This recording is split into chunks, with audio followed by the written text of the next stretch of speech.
High, আমি সাথী। তুমি? আমি টনি। কি করো তুমি? কি করবো, এই আব্বার সাথে মাঠে চাষবাস করি।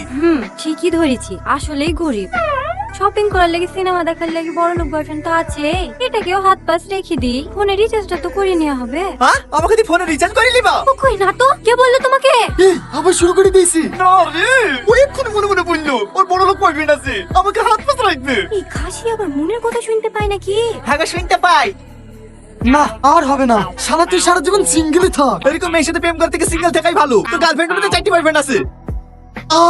হ্যাঁ, 5টার সময় টাইম দেওয়া আছে, তোর সাথে দেখা করা হয়ে গেলে আরেকটা আসবে। বিশেষ না হলে তোর গার্লফ্রেন্ডকে জিজ্ঞাসা করে দেখ। ও গো, এইসব কি বলছে? আরে না গো, কার কথা শুনছো তুমি? তুমি আমার একমাত্র জান, তোমাকে ছাড়া আমি অন্য কারোর কথা ভাবতে পারি? তুমি বলো। সে তো আমি জানি, এই শালাই ভুংবাং বলছে। নিজের প্রেমটা হয়নি তো, তাই আমাদের মধ্যে বিষ ঢুকেছে। বিষ ঢুকাছি না রে শালা। 5টা অব্দি বসলে তো সতীনকে দেখতে পাবি।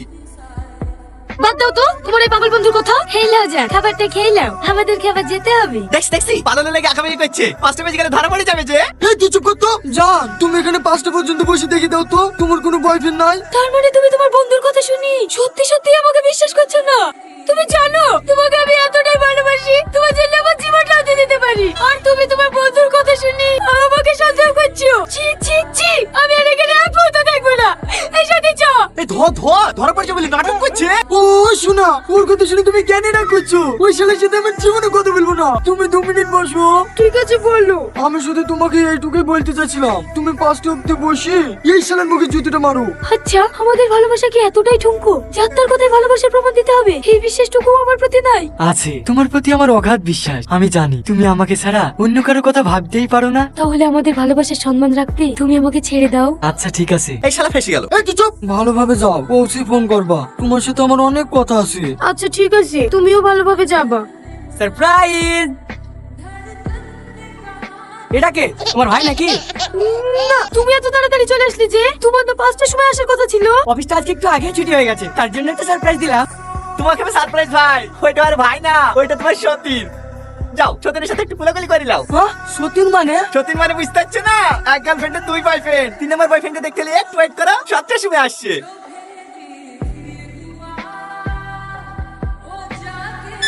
এই সাথী পালা। সালমা, ও সালমা। এই টনি, ওই দেখ টোটো আসছে। রীতি, তুমি কোথা থেকে আসছো?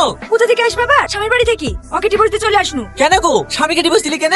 আর বলো না, খাসা বড় অন্য জায়গায় প্রেম করতো, তাই ডিভোর্স দিয়ে চলে আসনু। ওসব ছাড়ো, তুমি বিয়ে কোথায় করেছো? আমি এখনো বিয়ে করিনি। তুমি এখনো বিয়ে করোনি? না, তোমার মতো কাউকে পাইনি তো, তাই। শান্তনা তুই অতি এত কাজ হয়েছি, সেদিন আর কি মেরে ভালোবাসি কথাটা বলি, এখন তো দেখছি আমারই কপাল খুলে গেল। যাক, ওর সাথে ডিভোর্স হলে তো কি হলো, এই বিয়ে আর গলায় ঝুলি পড়ে যাবে। বলছি থাক, তোমাকে আর কিছু বলতে হবে না। সতীন তাহলে আমার বললো কালে কি ভালোবাসার কথাটা বলেছিল, তাই তো? কই না তো। একদম মিথ্যে কথা বলবো না। এই টনি থামো। টনি, এই টনি, টনি। আগে আমি যেমন ছিলাম সেরকম করে দাও।